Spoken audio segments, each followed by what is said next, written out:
We are live.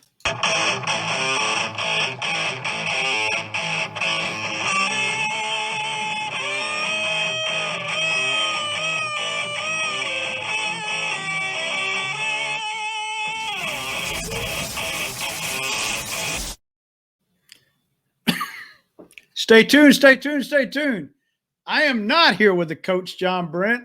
He is busy doing something great tonight. I got to talk about it for a second.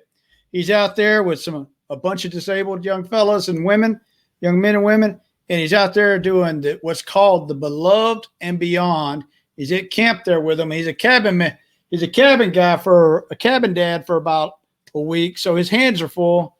And I think that's more important to be with us, to be quite honest. And I'm very proud of him and happy for him. And we're missing him tonight. He gave me a whole list of questions to ask tonight. But I think he's doing great things.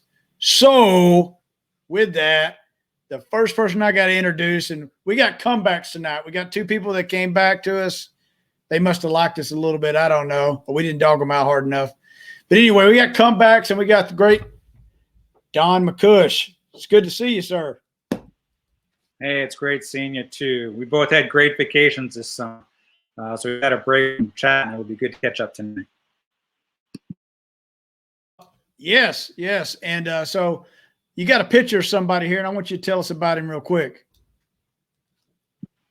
Yeah, I wanted to put this picture up. Last time I came on the show, I put up a picture from a time when you and I were together there in Germany. And I felt like I wanted to honor and recognize my sergeant major, Jose Allegado.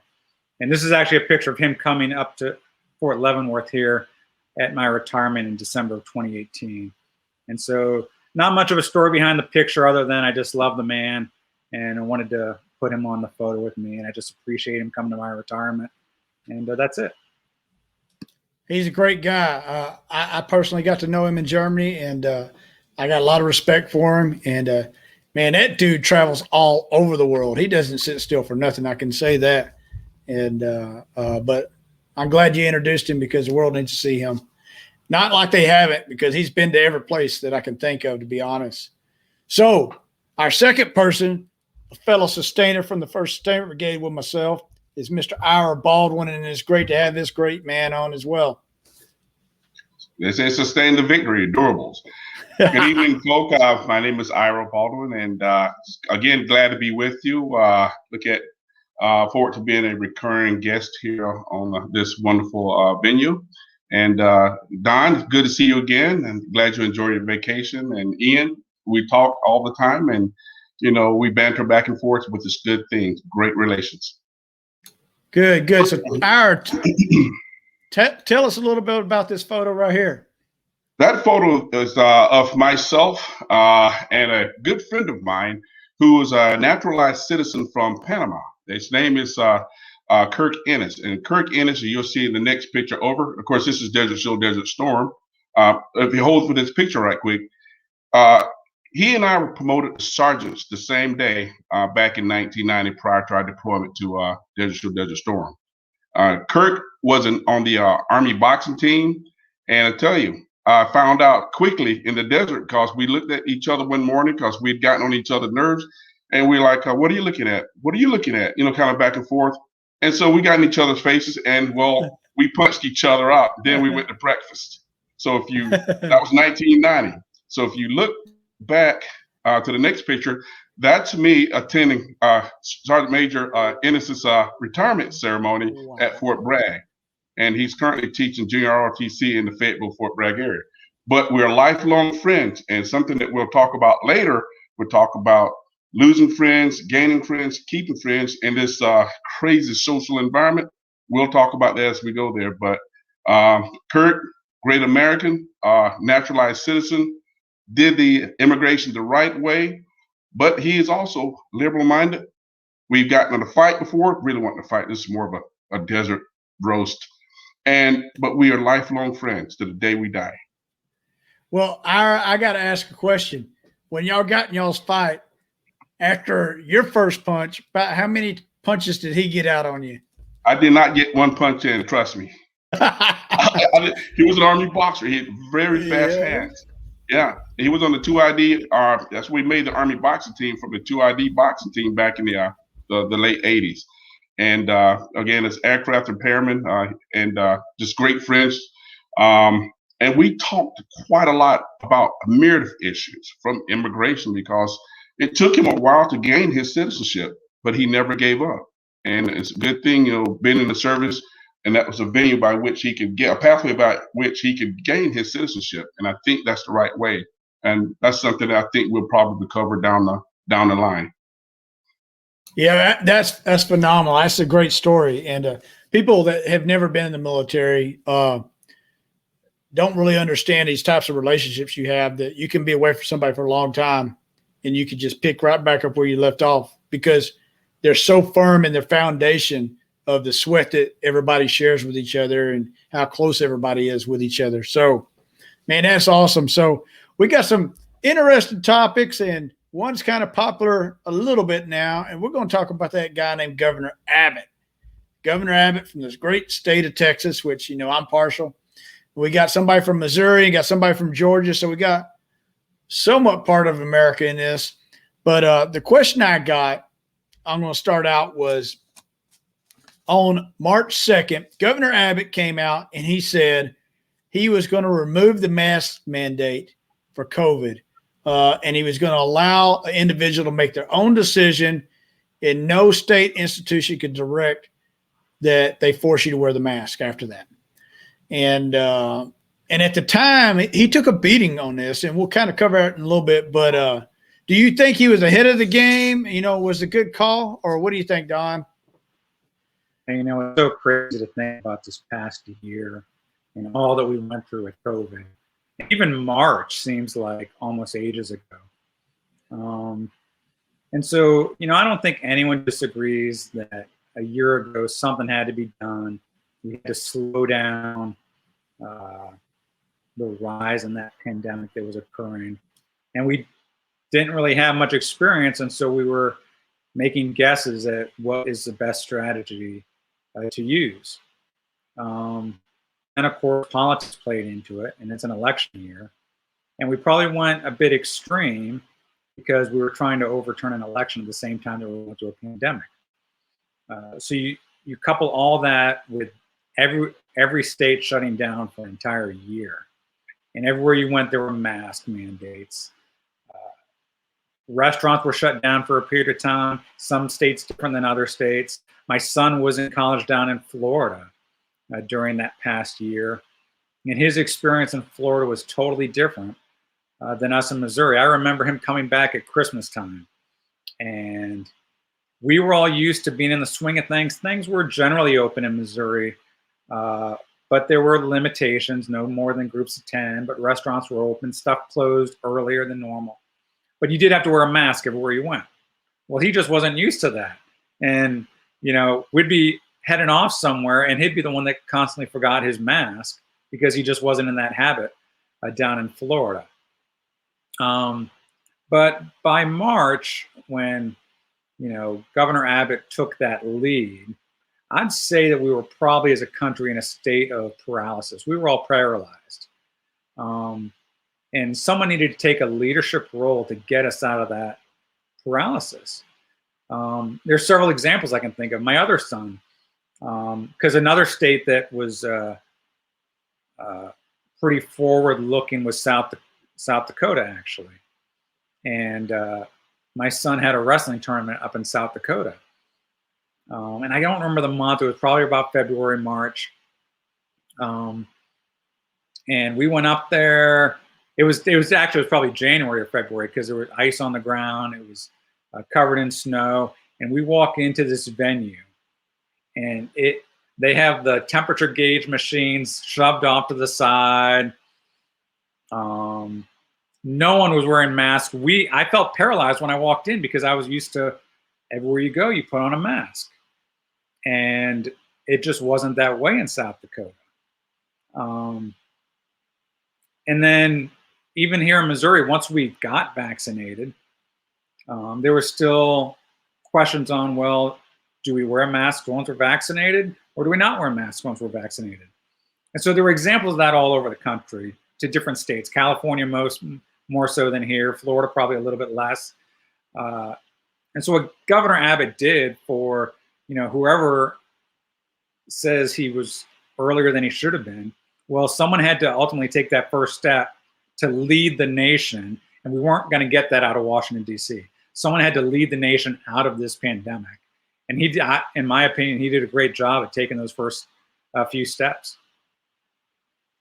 So the question I got for you is, he took a beating on this. The president called all us Texans down here Neanderthals, and I even got the quote because, I got to speak it in his language here. The last thing we need is Neanderthal thinking in this, and thinking that we're okay. And the governor said, well, this is my state and I'll do what the heck I want as long as I'm the governor. And he did it. And social media tore him up. The regular media tore him up. The head of the Democratic Party, the president, tore him up. And all his followers tore him up, thinking that we're just country hicks down here, don't know what the hell we're doing. And so what are your thoughts on that itself there, Ira? Well, first and foremost, I'm so glad that under our federalist system, that the power of the federal government really actually comes from the states. So you have 50 individual separate test beds by which you can govern. In other words, Texas leading us out of this fear. And that's basically what it was. Everyone was paralyzed with fear. And I'm glad that Governor Abbott made the decisions that he made at the time. Otherwise, we would still be walking around treading around in the swamps, still lost, still confused, most likely as a nation. Kind of like if you see these seals or the penguins, and you've got the predators out there in the water. So who's going to take that first step? So he made the tough decisions. They said that's why you get paid the big bucks to do so, and he done so. And I understood. I'm quite sure he understood that there were going to be some severe ramifications and some political turmoil that based upon his decision. But nonetheless, he made the right decisions. I'm glad for one that I was not living in California or New York or any other blue state, because the fear, I think, if you did some sort of psychological test or something to see the levels of fear between blue states and red states, again, it's no metrics by which you can do the standard by which you can measure, but there's probably more fear that I think was wreaked upon the people in the blue states more so than the red states. And what Don talked about, and he gave some comparisons, like out in Missouri. If you're in the middle of open area by yourself, what needed to wear a mask? I mean, for the whole summer of last year, I worked in my yard. I got darkened and everything, and I got some muscles, I think, working in my yard. I had no real need to go around others. All the restaurants are closed down. And after a while, I understood anywhere I could go, or that I had to go, I had to put the mask on, even out of obeying the law or the policies at the time, which I did. But I did it, one, to protect myself. But my little knowledge of biology, this mask really didn't work. I used to tell people in part of my family, if you can smell a fart, the virus has already got you through that mask. I say things, like a pirate on the ship. It was just fear. The whole nation was seized with fear. And I'm glad that Abbott made his decision. And here in Georgia, things were a little bit, I think, more so relaxed, but still, even after the antibody vaccines were created and such, and thank goodness that President Trump initiated Operation Warp Speed, and the speed by which we were I think it's the first time in history that able to get a vaccine following a virus, from flash to bang in such record time. I just think it's a good thing. So, well, we'll see. So I'll say I'll just throw some stats out there. It was reported in April 14th, there was no surge. On February 1st, we had 39,000 new cases on February 1st. On March 2nd, when he presented this, there were 7,177 new cases in the state of Texas. On July 10th, there is 1,596 new cases in the state of Texas. And for the state of Texas to be the second most populous state, to only have 1,596 in the entire state, I think that's pretty good. And one thing I will say is, and this is kind of taking it a different angle, but I'm just going to throw some 2 cents out there. Just 2 weeks ago, my wife and I went to a wake in this town here in Texas. And at the funeral home, people were lined up all the way zigzagged around the funeral home. And that's how popular the guy is. And this is a town of 4,500. And there were several hundred people out there. I mean, it felt like the whole town came out. I didn't see a single mass one. I didn't see anybody worried whatsoever. And my wife goes, "Where was this a year ago?" And I said, "You know, what's sad is I had a soldier that she did 20 years and got out, but her mom passed away in New Jersey, and she could not go to her funeral a year ago and pay respects." And when you see this line here, you ask yourself, why? Why? Because originally it was only supposed to be for 3 weeks, and CDC was the one all end all that knew everything, and then it morphed into, like Don said, political season and an opportunity to maybe get rid of the president if we write it long enough. And then now the president has to take credit for it and all this other stuff. And so that leads me to this here. Off of this here, if I was just to walk in this country and say, who do I want to follow? I would pick Abbott over the president. Not that Abbott's running for president, but he shows me the way where the president definitely does not. He's still pushing the fear mongering in regards to it. And there's a lot of things going on in our country right now. But is there anything not necessarily tied to COVID, but is there anything that's giving you hope from the president that you would say that, hey, I pinned my hat on this and this is what got me following him? So I kind of turned it a little bit. So I'm going to start off with you.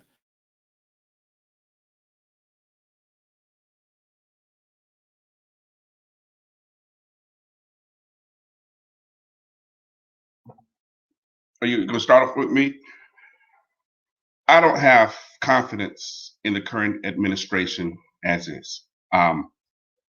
Here's a disclaimer. I am a very conservative person. And not that I'm biased by any means, but I'm a very conservative person. I love this country. I dedicated 30 years of my life to serving this country. And when I got my DD Form 214, and at the very bottom says subject to recall, that means I can still do this. I love my country. There are people who do not love this country.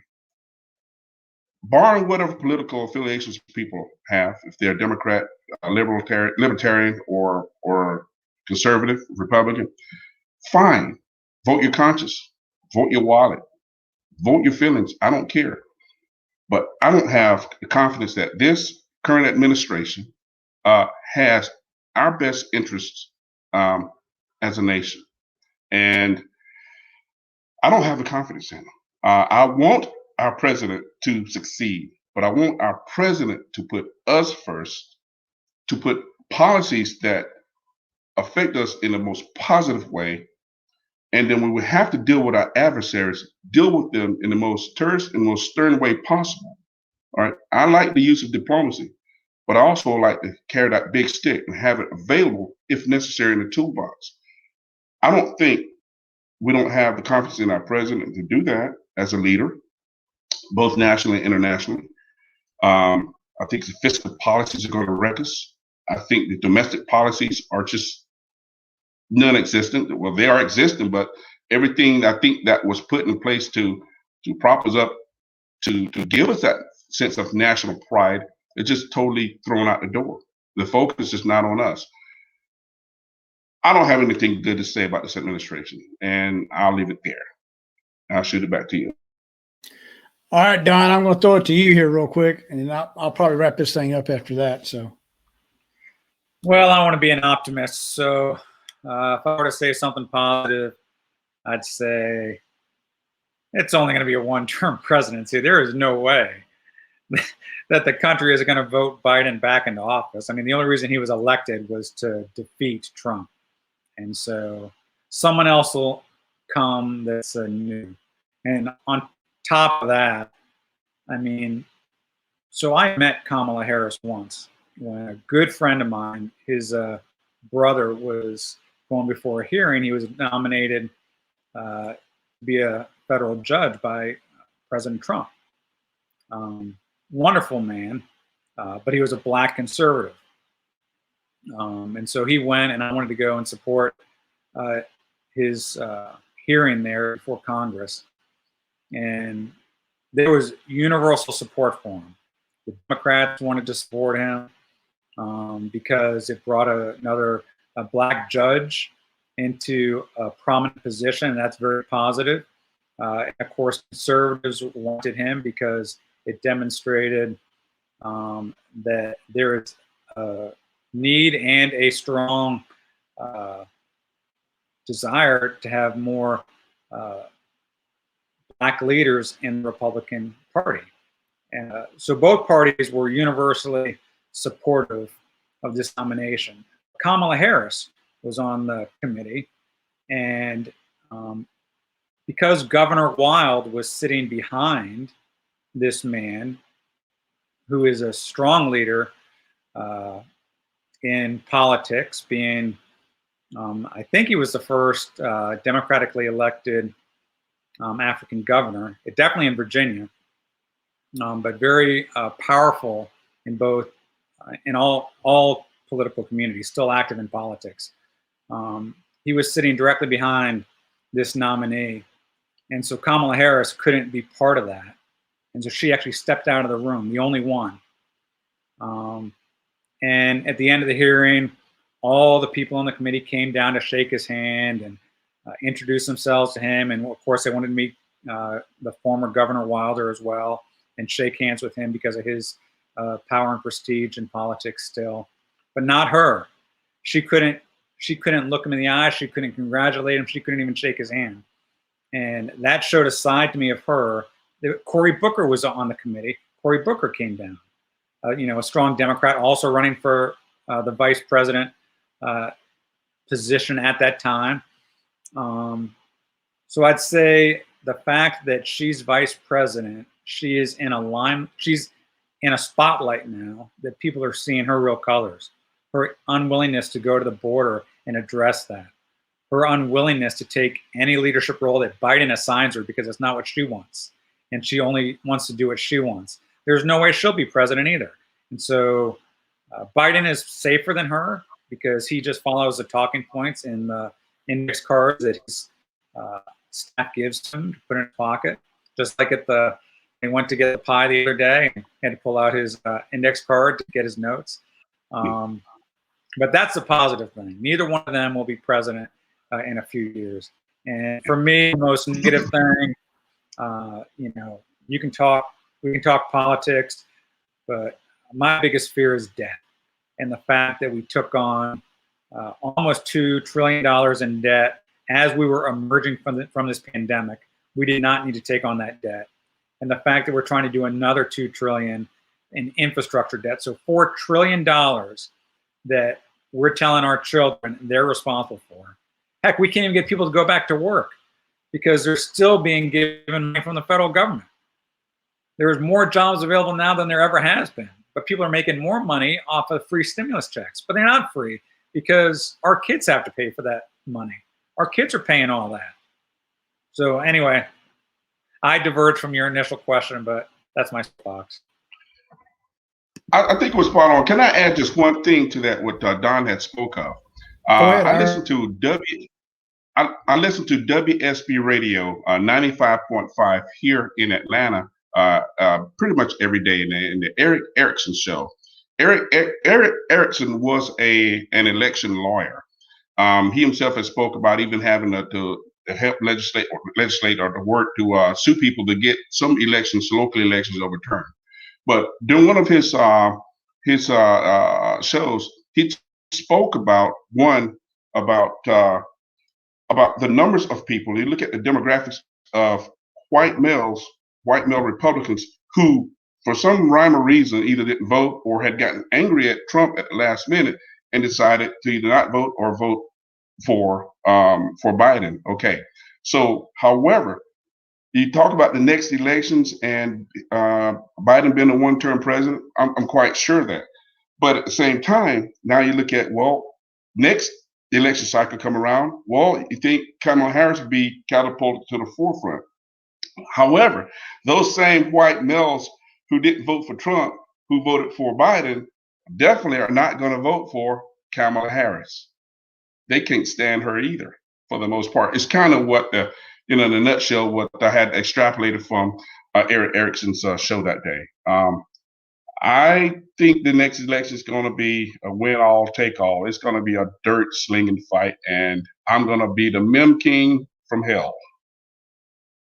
So I got a couple of things on this, and we'll wrap it up here. First of all, I'm going to address the vice president, though. I thought the vice president served at the pleasure of the president, and it didn't really matter what they thought about it or cared about it or whatever. Suck it up, buttercup. The big guy told you to do it, or go find another job is what the vice president's supposed to do. And that's what the standard that we've held every other vice president, except for this one, as of recently, because if this would have been Mike Pence, if this would have been Joe Biden when he was vice president, if this would have been Dick Cheney, if this would have been whoever, we would have been like, what's your freaking problem, dude? Shut up and do it. That's exactly how America would have looked at it, because we give her grace because she's the first this and the first this and the first this, and she really hadn't done a whole lot. And so we'll give her baby steps because we're coddling this administration right now. It's the first thing.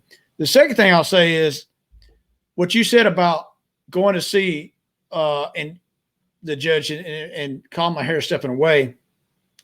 When I was in the First Sustainment Brigade, I witnessed Fort Riley had to sign some covenants with the governor in local townships. And Kathleen Sebelius was there. Senator Roberts were there, who was a Republican. Kathleen Sebelius, a Democrat. And 2 Congress people that were Democrat also. Kathleen Sebelius comes up to the podium, Congressman so-and-so, Congressman so-and-so, and does not even mention Senator Roberts. And I was like, oh, that is embarrassing. That is embarrassing. And it wasn't an accident. It was straight up freaking intentional.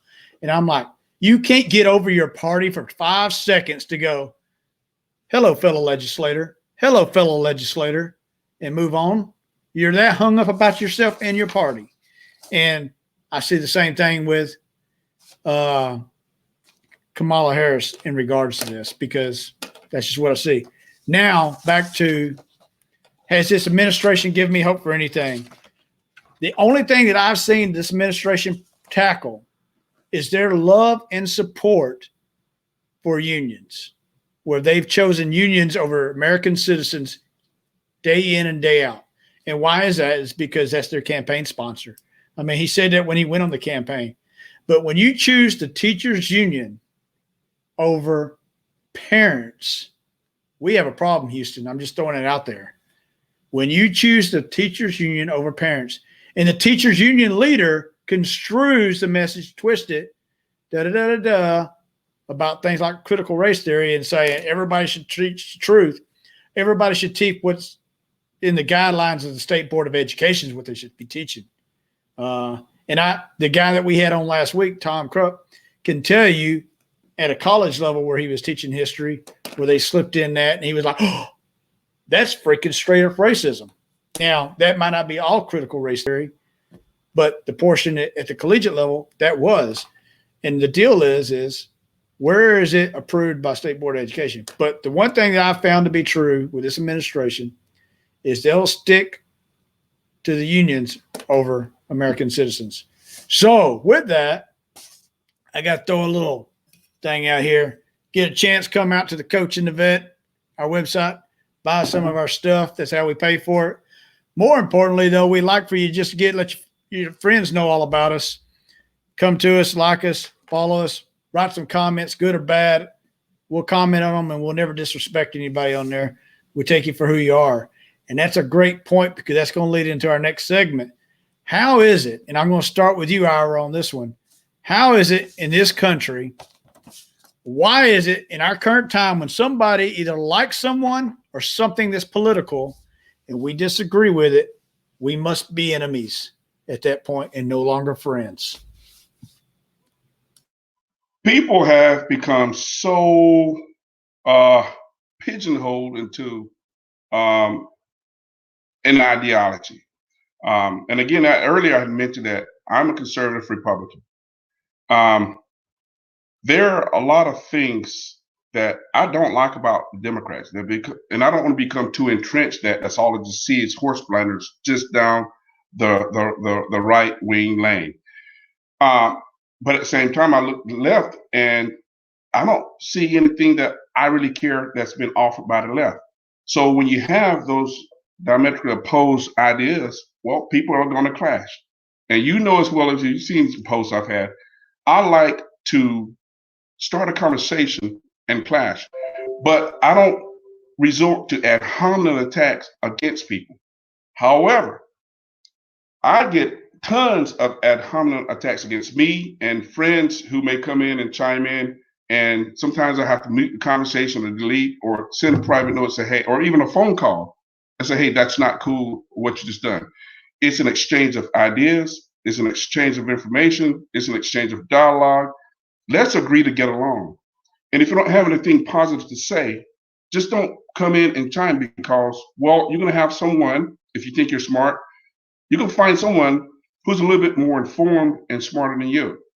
I give you an instance. I'm 55.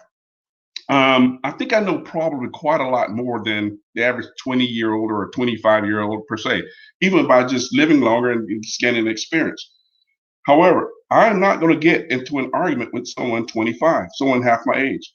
Oftentimes, I'm not going to get into someone who's my age or even older if you're not informed, because we get snippets of information. I always tell people, I like a sit-down course meal. I like that full conversation. I don't want that McDonald's drive-through menu because when you drive away, something is always left out of your bag. And people are going with half bits of information. They're not getting the full story, or they don't care to get the full story. But when you out them on some facts, irrefutable facts, they get upset, they get angry, they're embarrassed, and they will lash out. I've lost lifelong friends over the debates back and forth, the left wing, the right wing. I've gained some friends. I've been blocked. I've all kinds. But at the same time, when I create something, I'm not stirring up stuff. But when I start something, I want to create a dialogue that people can exchange ideas in an environment that no one gets attacked. But a lot of other people don't recognize that. I continue to lose friends to this day. And I've actually had to go in and block people. I've had a person go in and delete some of my friends because I just couldn't take it anymore. It just wasn't right for my heart, for my mind, for the spirit in me. There's a nice person, I believe I'm a nice person. I don't like mean people. And there are a lot of mean people in the world, and you cannot change human nature in most cases. I let them just be who they are. Don, I'm going to throw it over to you and let's hear what your thoughts are on this. Yeah, there's so much to unpack with this. Society is definitely changing, first of all. But it really comes down to what do we as a society respect? And so unpacking this several layers. So one, we don't respect deep intelligence, really. I mean, it's going to be a different generation. I mean, TikTok, Twitter, headlines versus in-depth analysis is just the way Americans are going to be in the future. And so you got to take that into consideration. So the level of knowledge and insight, I mean, go back to the Governor Abbott thing or even COVID. The average American's understanding of COVID is going to be a news snippet or the Twitter headlines. At the greatest depth, it's going to be Twitter headlines because that's as far as they'll probably go in trying to understand an issue or problem.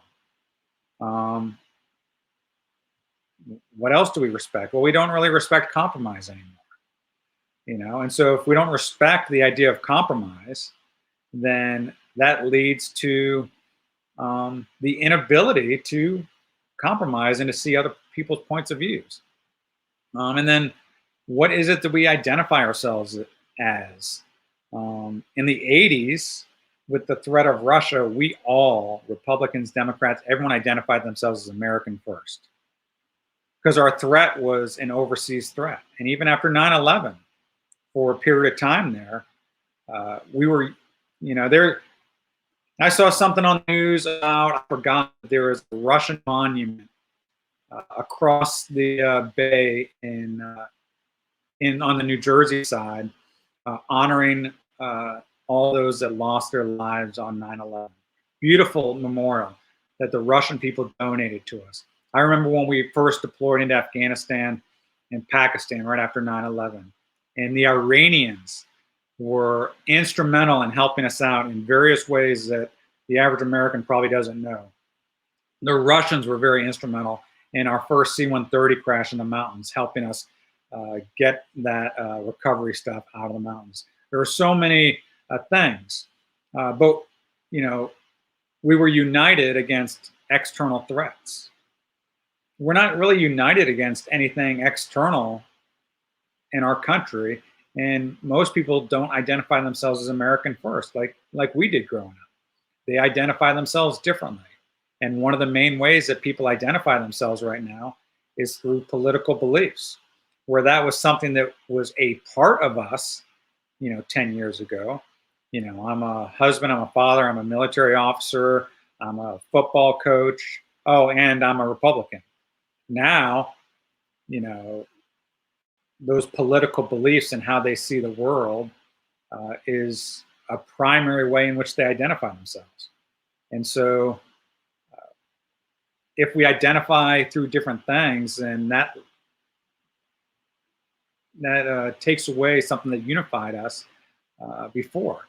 And so if we don't have those things that unify us, when we have a disagreement, it just causes sort of what you led out in the question. It causes us to say, well, I don't want to have anything to do with you. I'm intolerant of you, because we have nothing that unifies us as two people. So I have no idea how to fix it, unless we can put something, unless we can identify ourselves as, unless there's something we can identify ourselves together. The local church used to be a way to unify local communities. We all identify ourselves as, Christians or Catholics or Baptists or Lutherans or Jews or whatever it was. That was a unifying way in local communities. Or everyone worked at the same factory. That was a way to unify us. We don't all work together. We come home and I don't ever speak to my neighbor. We don't work together. We don't attend the same church. We don't have that big 4th of July celebration where we're focused on America first. So I don't know. There's got to be something that unifies us in order to let us get past disagreements. So Don, so a couple of things I'm going to say here on this and regarding this. It seems we're in a society that the louder person feels they're right. If they can be louder, they can be right, And it also makes me realize that maybe we trivialize friendship to a degree and don't appreciate it as much as we appreciate our political party. And in regarding political parties, there's a lot of things I am. I'm probably the palest guy in the room, to be honest, and I burn easier than everybody else. I'm American for sure. I'm a God-loving person. I'm a father. I'm a soldier. I'm a grandfather. I'm a brother. I'm a son. I'm a Texan. I'm American. I think I said American twice now. I'm a Ford-loving guy. I'm a Dallas Cowboy-loving guy. I like to hunt and fish. I like some conservative values, but I hardly ever put a label of a political party on myself.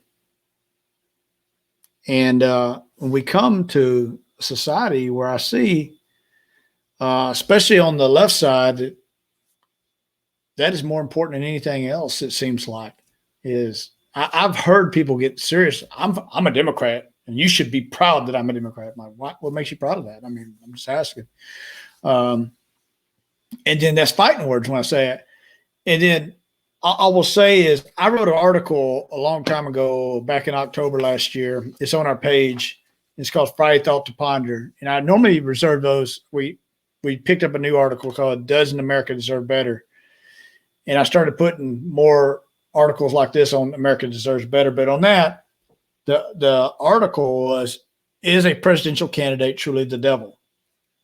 Or can I just disagree with him? Maybe I just don't like his policies. I personally think Joe Biden probably isn't that bad of a guy. He just, and he'd probably be a cool guy to drink beer with, although I'd have to tell him my name about every 5 minutes because he wouldn't remember it. And maybe I'd have to write it on my forehead and, and all that other shit. And his staffer would say, hey, that's Ian. And, but I just think he sucks as a politician. I mean, his policies are horrible and his ideas are horrible. That's just me, though. That doesn't mean I have to hate the person who likes him. And probably an example that I can really relate to that's very controversial, that I can say this, is I can go to a certain part of America and say, what are your thoughts on abortion? These are my thoughts. Why can't I have a conversation about abortion without somebody yelling at me? Why can't I say I was born this way and I was raised this way? And the way I was raised, more importantly than anything else, is we value the birth of a child. And I feel that once at this point here, the birth of the child's going to be born. And you have a child inside of you. Whereas I've had many conversations where I am immediately yelled at and I don't respect women. No, far from that. I respect women probably more than most people understand, and then I will throw in from my Texas adage is I open doors for ladies and I call them ma'am, and then they'll call me a chauvinist for doing that. And you're like, what? Really? Because I respect the ground you walk on, because I hold you that high regard. But why can't I just have that conversation without somebody yelling at me? And because I feel this is, I think there's okay to have heated debate. But I think whenever things get to a point where, and I've seen a lot of debates and you probably all felt the same way, is as soon as the name calling comes out about the person we're talking about, and I don't mean that so-and-so's policies suck. I'm talking about, the orange man or this guy here or naming this person this way or naming this person this way because you don't have respect for them. I think everybody brings something to the table. So why can't we just keep it at that level? I honestly think that we've lost a maturity level in our dialogue in America because we have to be right. And I think that's a competitive thing I don't know, but we have to be right, or if we're not right, you see those people that watch sports and they bounce from team to team to team because they always want to be on the winning team. One year they're with the Patriots, the next year they're with the Chiefs, and the next year they're with the Buccaneers. This year we all know they'll be a Cowboys fan, but anyway, but they'll always want to be on the winning team because they can't be wrong anyway. So that's just some of my thoughts on it. But I think that once we deteriorate the conversation, that we have to resort to all this and that, and these people suck, and I'll be the first that I try to use the word far right or liberal instead of trying to use or conservative and liberal. I will use the word Democrat and Republican, but I try to stay out of that, to be honest. Anyway, what are y'all's thoughts? And we're going to close this up here after that. So go ahead.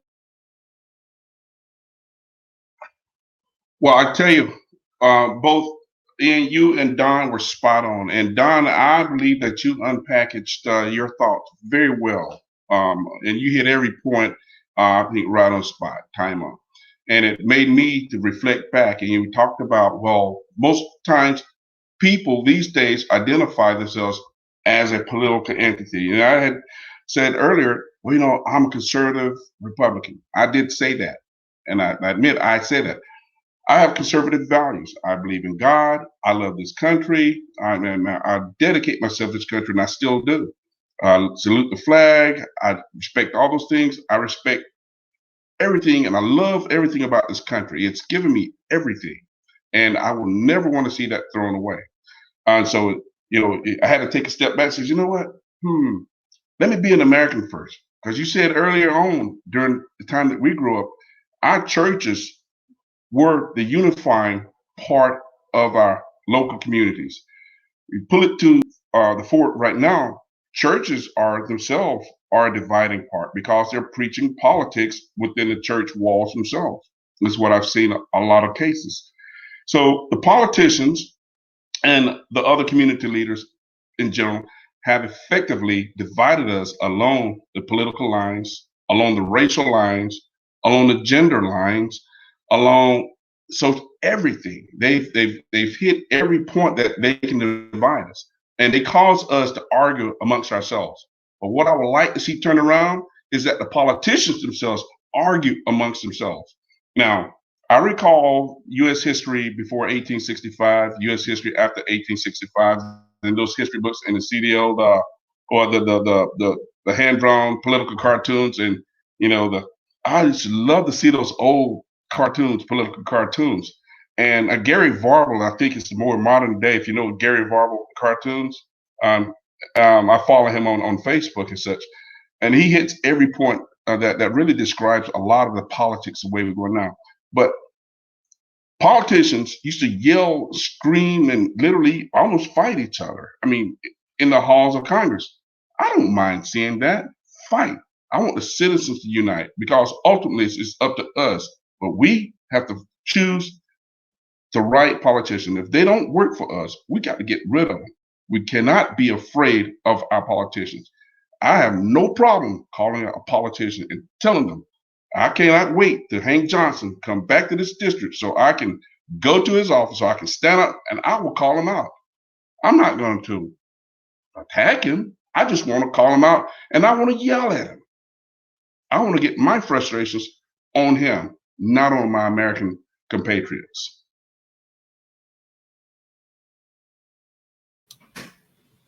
So, Don, you got anything on this here? No, I guess I just close out by saying, hey, let's get over COVID, get back out into the communities, start socializing, making human-to-human contact. Heck, even give someone a hug. How can you hate someone that you've just hugged? So maybe that's what we need. Maybe we just need to start hugging more, and maybe that'll help fix this divide. Yeah, I think hugs would be all right. I will say this is some of you know, I was on the Ebola crisis mission, and I was down there, and we had a guy that the local national from Liberia that drove for us. Really great guy named Abu. And we had our Tyvek suits, but we hardly ever wore it. We had our hand sanitizer. We kept that with us everywhere. And I didn't think much of it. He says, hey, and he was working at the battalion level, not the brigade level now. And he says, hey, they fired me. And I was like, and I had my hand on his shoulder. And I'm like, what do you mean they fired you, Abu? I said, let me look into that.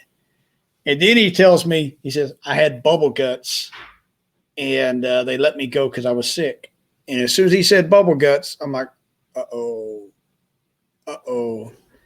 And I said, well, I will look into it. And he walked away, and my PAO that was with me, she goes, Sergeant Major, I never seen you use so much hand sanitizer or use it so fast in your life. Because I was like, I will make sure I don't have Ebola, man. I was like, oh, gosh. So, but I do agree. And like I said earlier about that wake that we went to, everybody hugged everybody there. Everybody gave everybody a hug and just appreciated them for who they are. And I think, honestly, in America, we've gotten to where if you have a different opinion, you got to be the enemy. And what's sad is, I think that's sad. And I think we've lost the art of having different opinions because, you know, maybe when I talk to the person who believes differently than me about abortions, maybe they change my mind on things. Because I've talked to people that's changed my mind on many of the things or made me understand where they're coming from. And I'm like, well, they're not bad. They just see it this way because how they were brought up and how it affects them personally instead of how it affects me personally. And I think we need to get to that and respect that. Everybody has to walk a different trail through life.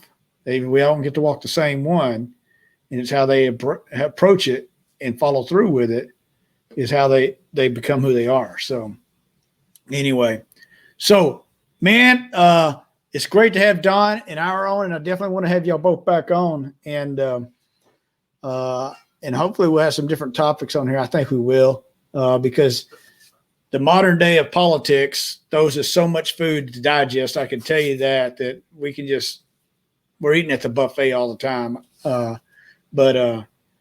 So I'm going to ask if y'all got any closing remarks, and if not, we're going to kick it out of here. And so any closing remarks?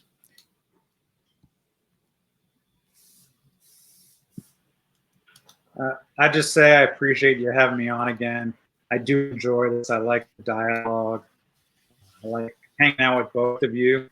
And hey, another way to unify us, the Olympics are coming up. Hey, let's all support the U.S. Olympic team, because all of those people on that team, whether they want to recognize the national anthem or not, are actually on the U.S. Olympic team.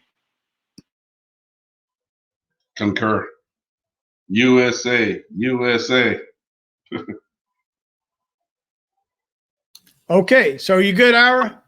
Yes, I'm good. I don't have any comments. I think this was a great session. I look forward to future sessions and the topics are as they get more interesting as we go along. And I think this is actually a very unifying venue by which we have. So let's start here. Let's spread the word, and let's have a great dialogue and keep it up. So a couple of things I got to throw out here real quick. Thursday, there's a America Deserves Better, and it's called Texas Gone Crazy, and it's talking about this Texas voting thing. So get a chance, read it, please. That's the first thing. Second thing is Sunday night, hugs all around. I agree. Come Sunday night, it'll be released for Monday morning on Facebook. The coach and I had already done Olympics and weed podcast that we come out with. And it's got a little S6 hiccups, a little bit of noise problems, but please listen to it. I think we both have a good point of view on it. And then I'm not sure who we have coming up for the next Tuesday. We're still working on that. But come out and check us and share us with your friends. And other than that, I'm going to say from the vet and to the coach and from Don and Ira, we're going to hit the ending here. So stay tuned.